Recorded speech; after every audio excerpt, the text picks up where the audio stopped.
My next book is called Useful Not True I because like the I'm title. fascinated with this idea of adopting beliefs because they're useful, not because they're true. In fact, I start out by challenging that we need to stop trying to think of anything as true. Stop trying to apply that filter because it gets you into a dangerous, stuck place of beliefs that you grew up with and not challenging those, or clinging on too quickly to one because you read a particular self-help book that has a certain point of view and you say, this is the way to live. You cling on to that because you feel it's right and it's true. Instead, I think we should abandon that whole categorization of true and just look at everything as whether it's useful or not to you right now. So a certain self-help book might be useful to you right now. You don't even have to ever think of it as true. And then you can just adopt some of it, which then means, kind of like we said earlier about some books can be deeply flawed.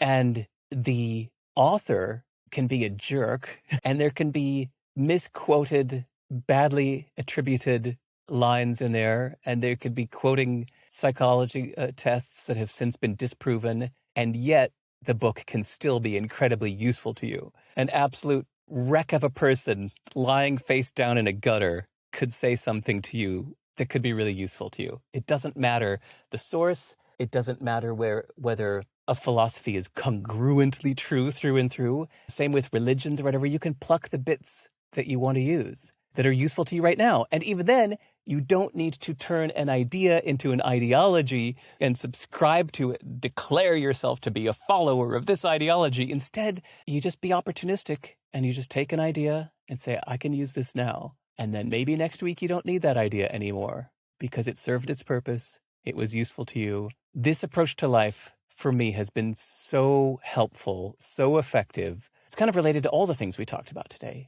Not following the rule book.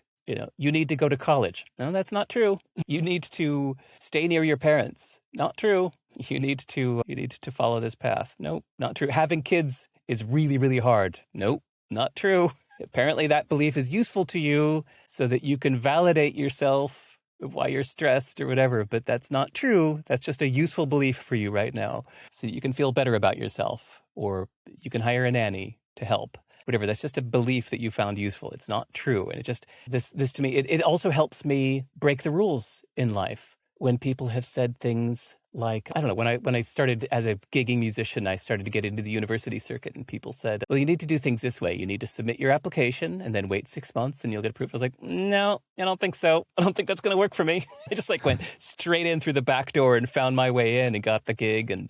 And there's so many things in life that people can kind of try to hold you down through telling you to do things the normal way. And you need to be able to say, you're stating that like it's a truth, but that's not true. That's something that you believe that's useful for you to believe that because you have a job that pays you to believe that, but that's not true. So this is what my next book is about. I love this title. It's so good.